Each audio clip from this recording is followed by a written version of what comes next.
bonsoir, bienvenue. Il est 20h, 20h01 plus précisément, c'est l'heure du journal. Tout de suite les titres. La Marine nationale a saisi 3 tonnes de cocaïne, de la drogue qui se trouvait dans un bateau en provenance de l'Amérique latine. Cette opération de 2 jours a permis de mettre la main sur 7 personnes. On en parle en début d'édition.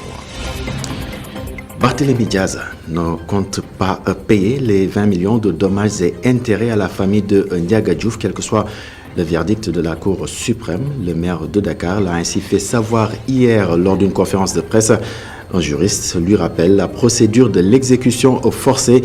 Ibobari Kamara explique que si toutefois la Cour suprême confirme sa condamnation, ces biens peuvent être saisis pour payer la famille de la victime. Ces explications à suivre. Nous parlerons d'éducation dans cette édition avec le faible taux de fréquentation des séries scientifiques à Kaffrine. Une étude révèle que 70% des élèves quittent les séries scientifiques après les avoir choisies. Les raisons, ils pensent que c'est compliqué. Et la rubrique article de la semaine, comme chaque samedi, El Hadj Malick Cissé aujourd'hui nous parle de la réintégration de Ousmane Sonko sur les listes électorales. Une décision du juge du tribunal d'instance de Dakar le 12 dernier. Cette actualité a donc été traitée par les confrères des quotidiens ainsi que celle concernant Barthélémy Diaz. L'affaire Ndiaga Diouf, bien sûr, sera donc vidée le 22 prochain, entre autres sujets qui seront à la une des articles de la semaine. Voici donc pour les titres. Le développement, c'est dans quelques instants.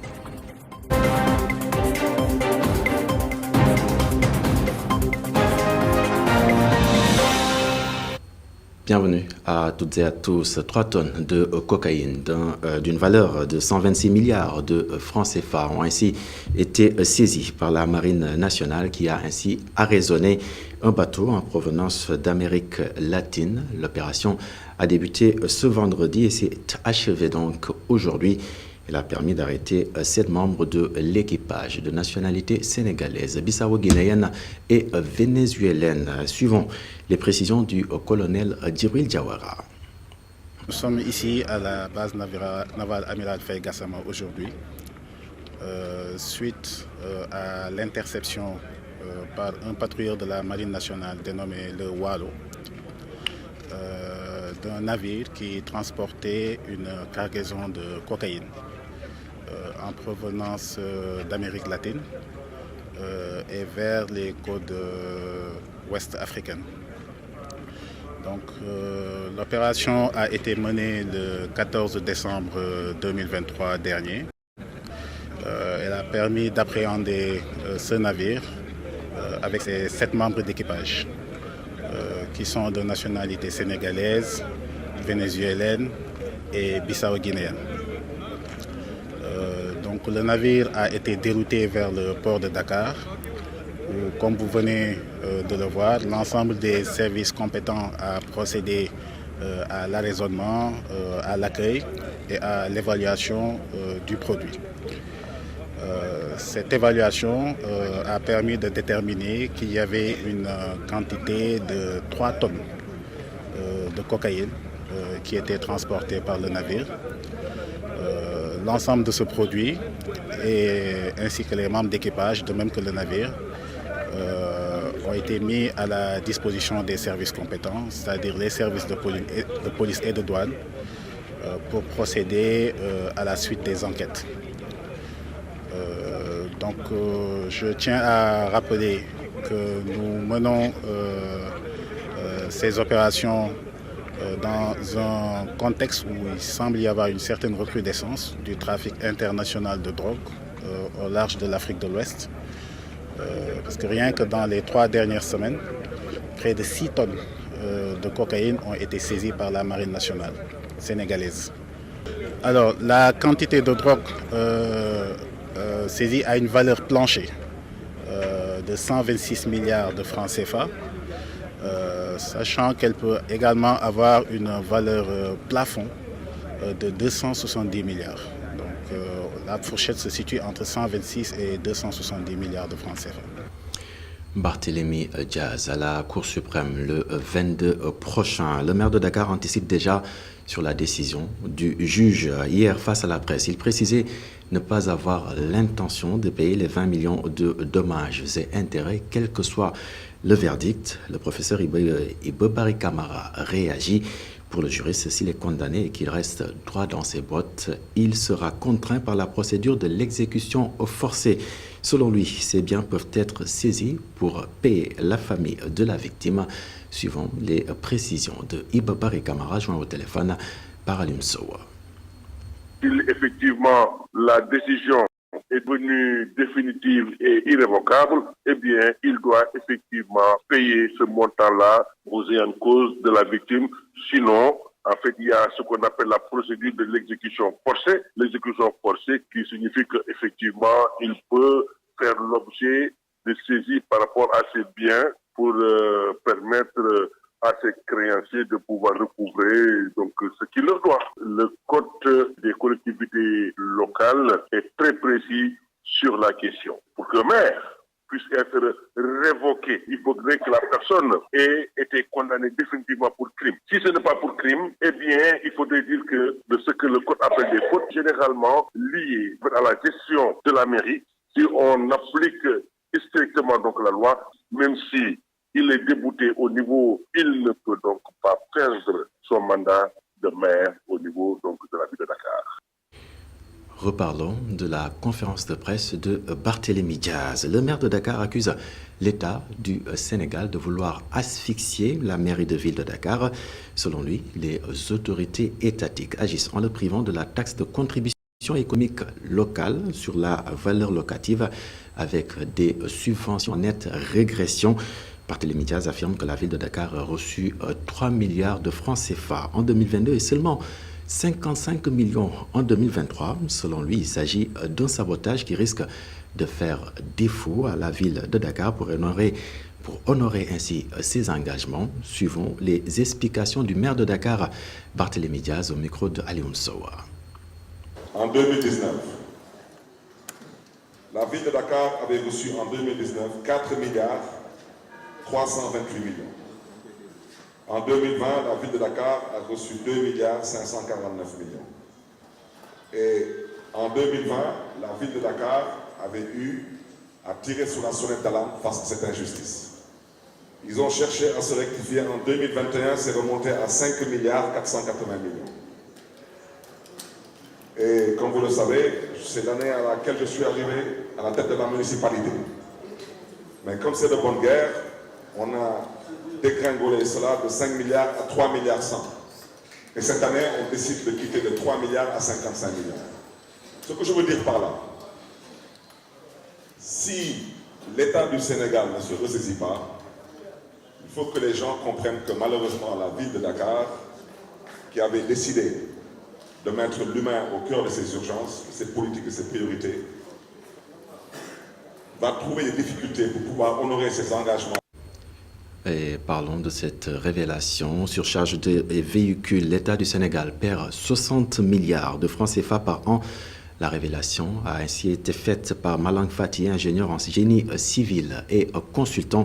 Selon lui, des assises sur le patrimoine routier, la surcharge routière et l'occupation anarchique s'imposent.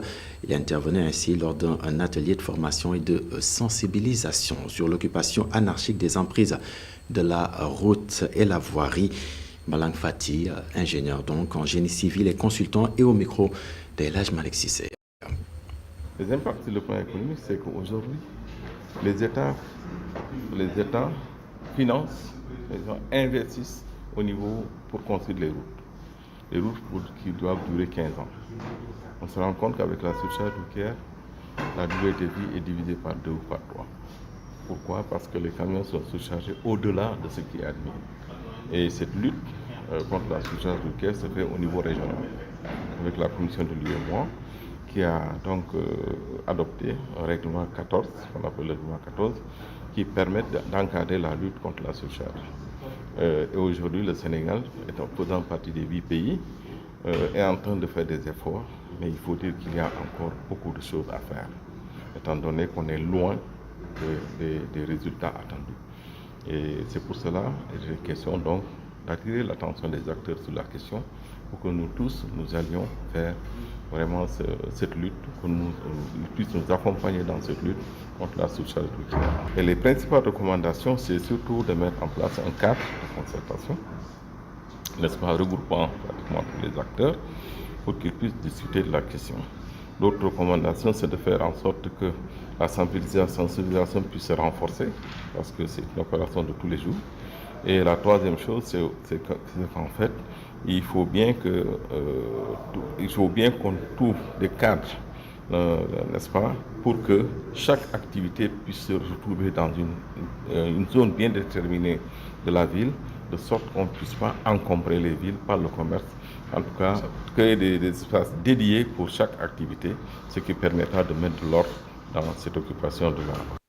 Et puis, voix discordante au sein de l'Union des associations, l'Union nationale donc des associations de parents d'élèves et d'étudiants du Sénégal. Une partie de l'UNAPES conteste ainsi la légalité de l'Assemblée générale qui a de nouveau porté Abdoulaye Fane à la tête donc de l'organisation. Thierno Ndaw, l'autre président, demande à l'État de suspendre toutes les subventions et les sièges au niveau des conseils d'administration des universités jusqu'à résolution du problème. Suivant les explications de Thierno Ndaw, il est au micro de Babacar Seck. Est rempli de personnes qui sont impliquées dans les APE. Ce n'est pas une réunion nationale, c'est une réunion départementale. Et cette réunion de dimanche, Fane en personne, est illégale parce que depuis 4 ans, je n'ai pas enregistré à son nom une carte d'adhésion. Mais la salle qui était remplie, la mairie qui était remplie à la réunion de dimanche, les 80% ne sont liés ni de près ni de loin dans les APE. Pour que l'État soit à l'aise, nous demandons que l'État, jusqu'à ce que la situation s'éclaircisse, suspende la subvention allouée à l'UNAPES. Deuxièmement, il faut que la participation dans les conseils d'administration de l'université Bourguiba, Cheikh Anta Diop et l'université Cheikh Amadou Mahtar Mbow, que l'UNAPES, qu'on interdise à l'UNAPES, qu'on suspende la participation de l'UNAPES. Cela ne nous empêchera pas, nous, qui croyons en l'école, de continuer à travailler sur le terrain. Et éducation toujours à Kaffrine, avec ce faible taux de fréquentation des séries scientifiques. 90% des élèves pensent ainsi que les matières scientifiques sont difficiles. Et plus de 70% des élèves, bien sûr, quittent les séries scientifiques après les avoir choisies. C'est ce que révèle donc une enquête diligentée par le ministère de l'Éducation nationale. Un atelier de partage sur les résultats de l'étude a été tenu à l'inspection d'académie de Kaffrine en présence de Boubacar Falbopa. Le faible taux de fréquentation des séries scientifiques et techniques préoccupe au plus haut point les autorités en charge de l'éducation. Une étude a ainsi été diligentée par le ministère de l'Éducation nationale sur le phénomène. Le ministère de l'Éducation nationale a réalisé cette étude d'envergure nationale sur les déterminants du faible accès et maintien des élèves dans les séries scientifiques et techniques et les stratégies viables de rémédiation. Aujourd'hui, c'est le tour de l'inspection d'académie de Kaffrine et nous sommes là pour partager les résultats avec les acteurs de Kaffrine afin de recueillir leurs recommandations pour la promotion des sciences dans l'académie de Kaffrine. À Kaffrine, la frilosité des élèves face aux matières scientifiques et techniques est aussi une réalité, car plus de 90% d'entre eux estiment qu'elles sont difficiles à assimiler. Si on prend l'accès, c'est plus de 90% d'élèves qui pensent que les disciplines scientifiques sont difficiles. Si on prend le maintien également, c'est plus de 70%. Il y a des élèves qui se plaignent du discours de certains professeurs de disciplines scientifiques comme les mathématiques, PC et SVT, qui en général n'encouragent pas ces élèves-là. Les études également ont montré qu'au niveau familial aussi, il y a un manque d'implication des parents. Ce diagnostic du faible accès des élèves dans les séries scientifiques et techniques devrait permettre d'identifier les stratégies de remédiation nécessaires pour renverser la tendance. Parlons à présent de tout à fait autre chose. La Fondation Mamadou Dia et l'École supérieure d'économie appliquée ont signé ainsi à Paris une convention d'accord de siège, une cérémonie donc, à laquelle ont pu prendre part des personnes qui se font surnommer les inconditionnels de Maodo. À cette occasion, le directeur de l'École supérieure d'économie appliquée est revenu sur l'importance de cette convention et a ainsi présenté le nouveau livre intitulé « Sur les traces de Mamadou Dia ». Voici Ibrahim Ndiaye, il est au micro de notre correspondant à Paris, Mamadou Omar Diallo et Ababakar Sadir Diouf. Nous sommes réunis ce jour à Paris dans le cadre d'une activité portant en fait sur la présentation de l'ouvrage qui a été publié par la Fondation Mamadou Dia. Et nous avons eu l'honneur d'accueillir l'Assemblée générale constitutive de cette fondation à Dakar, notamment à l'ESEA. Et ça s'était passé le 2 juillet 2022. Et c'était l'occasion de faire une déclaration de Dakar où les principes, on va dire, fondamentaux de cette fondation ont été définis. Et aujourd'hui, il s'agit ici, dans le cadre de cette cérémonie de présentation de l'ouvrage, de signer l'accord de siège qui permet à l'ESEA, avec l'autorisation des autorités de l'Université Cheikh Anta Diop de Dakar, d'abriter le siège de la fondation de l'ESEA, de la fondation Mamadou Dia à l'ESEA, donc à l'École supérieure d'économie appliquée. Quand nous parlons de la fondation Mamadou Dia, nous considérons que c'est tout à fait normal et même naturel que l'ESEA puisse accueillir la fondation Mamadou Dia.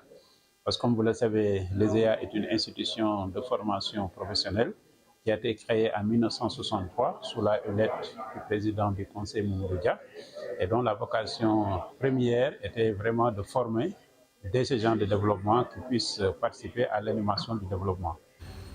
Pendant ce temps, la filiale CCBM Industrie Automobile a organisé ce vendredi, c'est-à-dire hier donc, la première édition du Car Fashion Week. Le premier concessionnaire automobile au Sénégal a ainsi profité de l'occasion pour lancer ses nouveaux modèles de véhicules Tigo Pro de la marque Chery. Les détails, c'est avec Pape Bokambowa. Mobile promeut 4 nouveaux modèles de véhicules. Nous avons présenté 4 modèles. En premier, c'était la Chery Tigo 2 Pro. Ensuite, nous avons eu la Chery Tigo 4 Pro avec plus d'options que la 2.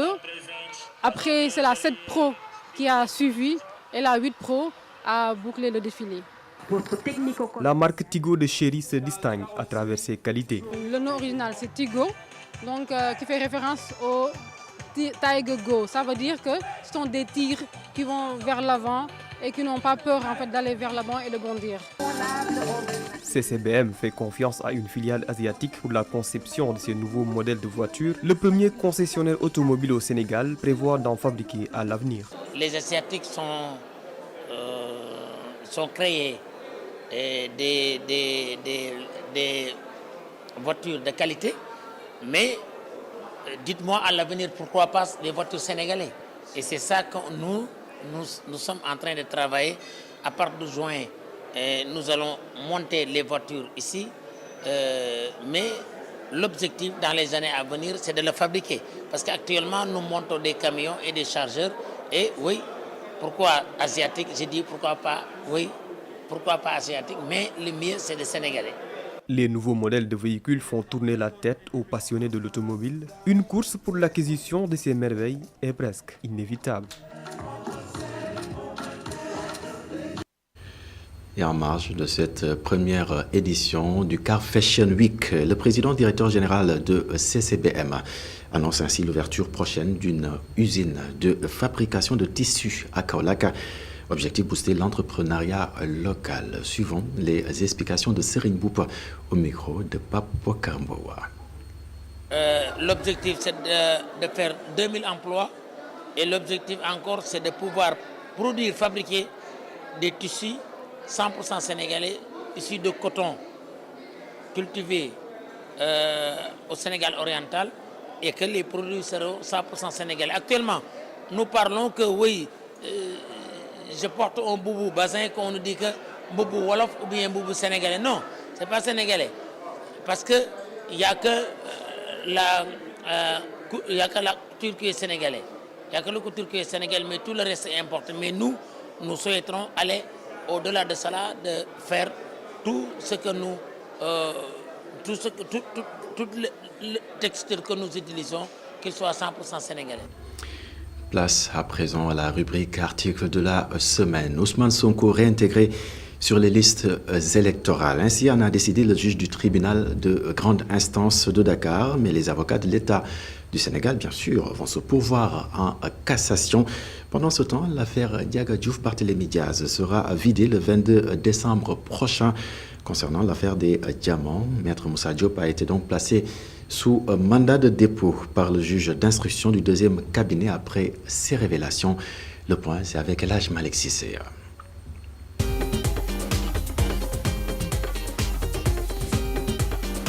Sonko obtient gain de cause une deuxième fois, titre le journal Vox Populi. Le juge Racine Thion a confirmé son collègue Sabassi Faye du tribunal de grande instance de Ziguinchor. Sonko réintégré, mentionne Sud Quotidien à sa une. Le juge Ousmane Racine Thion casse ainsi la mesure de radiation dans les listes électorales prises contre Ousmane Sonko. Le journal met en évidence les photos des juges de Ziguinchor et Dakar. Selon l'AS, l'opposant Ousmane Sonko a tout simplement gagné la bataille d'instance. Le verdict lui est favorable. Et pour le quotidien, la réintégration d'Ousmane Sonko sonne comme une autre étape dans le long feuilleton judiciaire opposant l'État à l'opposant. Saison 2 à la Cour suprême, titre le quotidien via sa manchette. Suite et pas fin, affiche enquête. Mon confrère cite Maître El Hadj Diouf, membre du pool d'avocats de l'État. Nous avons assisté à la décision d'un juge inférieur qui défie un juge supérieur. Nous allons faire un pourvoi en cassation, dit l'avocat. Pour Sud Quotidien, cette victoire d'Ousmane Sonko permet à la justice de garder la tête haute. Barthélémy Diaz risque-t-il de connaître le même sort que son prédécesseur Khalifa Sall, c'est-à-dire perdre la mairie de Dakar et son mandat de député à cause de ses déboires judiciaires, affirme Sud Quotidien. Bes Bi Le Jour note si la Cour suprême ne casse pas la décision déjà rendue dans cette affaire, il sera révoqué de ses fonctions de maire et de député. Je ne bougerai pas ni de la mairie ni de l'Assemblée nationale, rapporte le même journal en citant Diaz que l'Observateur présente comme un député maire en danger. En 2022, Barthélémy Diaz a été condamné par le tribunal hors classe de Dakar à 2 ans de prison, dont 6 mois fermes pour coups mortels, détention d'armes sans autorisation administrative, coups et blessures volontaires, menaces de mort, rappelle le quotidien national Le Soleil. Selon Maître Moussa Diop, candidat à la candidature à l'élection présidentielle du 25 février prochain et ancien collaborateur du président de la République, le chef de l'État Macky Sall et l'ancien ministre des Mines Aly Ngouille Ndiaye ont signé un contrat d'exploitation d'une mine de diamants au Sénégal avec une compagnie minière. Des proches de Macky Sall ont rejeté toute responsabilité du chef de l'État dans le contrat et ont nié l'existence d'une mine de diamants dans le pays. Aly Ngouille Ndiaye aussi l'a démenti. Maître Moussa Diop est entre les mains de la justice, annonce l'Astre de Anne. Enquête affirme que Maître Moussa Diop va devoir faire valoir les preuves qu'il dit détenir devant les autorités judiciaires. Il fait le même constat que Walf Quotidien en notant qu'une campagne de désinformation visant à décrédibiliser des acteurs politiques a manifestement cours au Sénégal depuis quelques mois. Libération croit savoir ce que Maître Moussa Diop a dit aux enquêteurs. Concernant les armes livrées à la présidence de la République, il confirme ses propos et assume tout ce qu'il a dit lors de la conférence de presse et sort les documents brandis devant les journalistes et dit protéger ses sources, lit-on dans Libération. Bes Bi Le Jour s'est intéressé au parcours de l'avocat et opposant Maître Moussa Diop, placé en garde à vue après avoir cité les noms de plusieurs personnalités dont Macky Sall dans un présumé scandale d'exploitation minière au Sénégal. Le journal du groupe E-Media Invest le présente comme un brillant rebelle.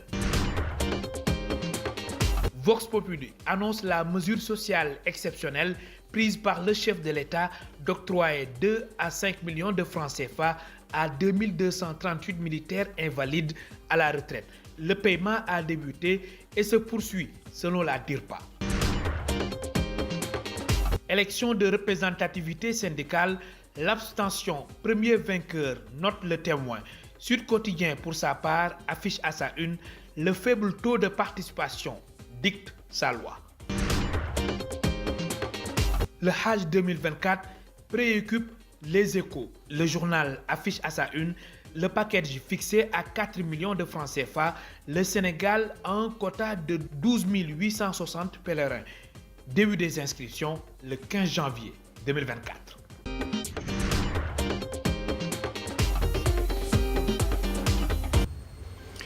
Voilà, nous y sommes. Fin de ce rendez-vous avec l'information. Très heureux de vous l'avoir présenté. Excellente soirée et excellente suite des programmes sur la télévision d'ici et d'ailleurs. Et surtout, prenez bien soin de vous.